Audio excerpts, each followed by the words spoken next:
right, how you doing? Excuse me. I've been following this story that I'm about to tell you here for the last couple of days because I wanted to make sure that I get the data that I need from start to finish, okay? And make sure I don't get any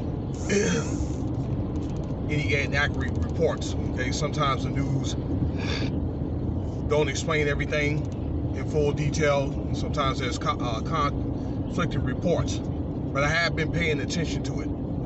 So this happened Saturday, the 15th. Today is the 17th. Malik Akra, okay?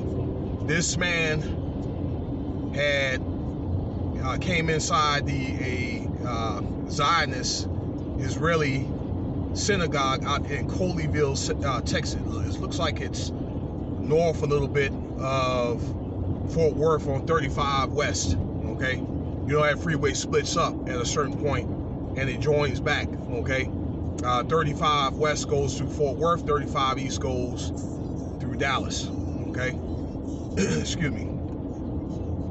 But anyway, in that small suburban area,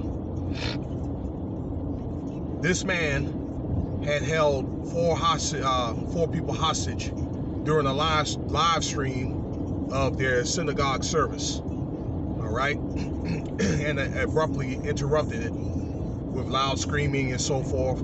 Supposed to be some, I don't know, the motive about somebody that was killed over there in Afghanistan. It was supposed to be payback or something to that effect. Okay.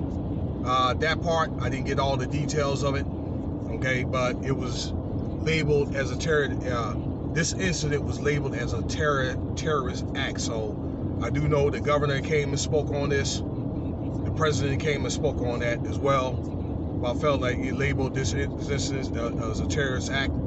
The FBI had a terrorist response team, okay, that came and dissipated that situation. The four hostages were let go. Everyone was safe, okay, and the assailant was killed, all right? They took him out. And that's basically the end of the story, all right? You know, sometimes I don't know if these incidents are really genuine or these assailants are commissioned in there, okay, to, you know, I don't know, stage a crime like that, or act like that. I don't know, but I do know the guy was from the UK. He just arrived to the US like 2 weeks ago. I already bought a gun, you know, which I just think that, I'm just thinking this is weird, okay, for somebody to just get to the US, okay, not even a US citizen and able to get a gun, okay?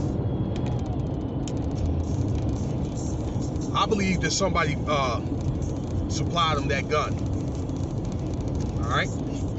Was able to buy one, okay? This is funny news right here. Then this situation happens, okay? It was a 10-hour standoff. I talked to one of the victims, one of the hostages. I'm sorry, I'm not saying I talked to him. I want to take that back. I saw a podcast of one of the hostages that talked to him and prayed for him and so forth, okay? And I guess they were in there praying about the situation. They heard a gun cock back, okay? And the hostages were able to free themselves, okay? But I believe that, or from the statement that the hostage made, is I guess he was able to pray for this guy and able to calm him down enough to where those hostages were able to get out, okay? Yeah, but this FBI guy, those FBI response teams, I guess they're ready to shoot him on sight, whatever, you know what I'm saying?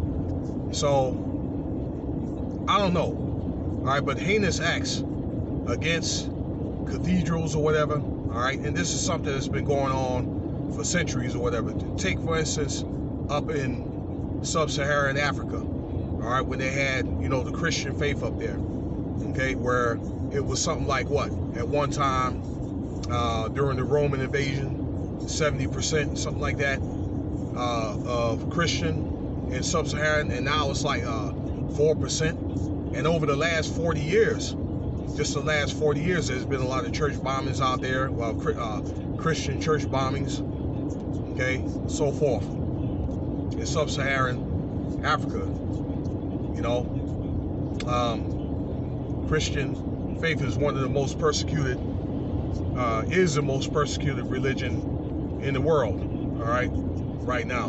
And a lot of people are leaving the church anyway, because a lot of unbecoming acts that a lot of these pastors are doing, all right.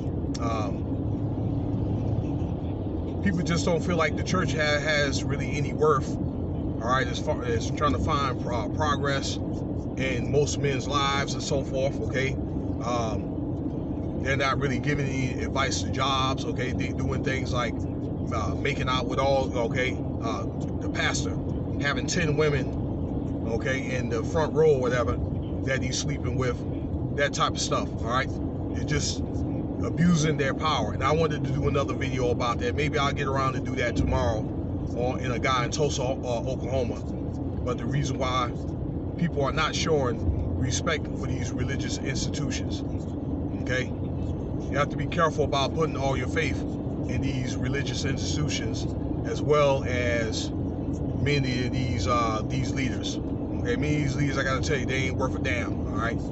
They're pedophilia, all right? They're pedophiles, all right? And they're in the craft or whatever, okay? A lot of them do a lot of stuff that ain't good, okay? A lot of pagan stuff, that is, okay? A lot of these comedic microcosms, okay? But anyway, back to the synagogue here, all right? That the hostages were safe, and that guy's taken out.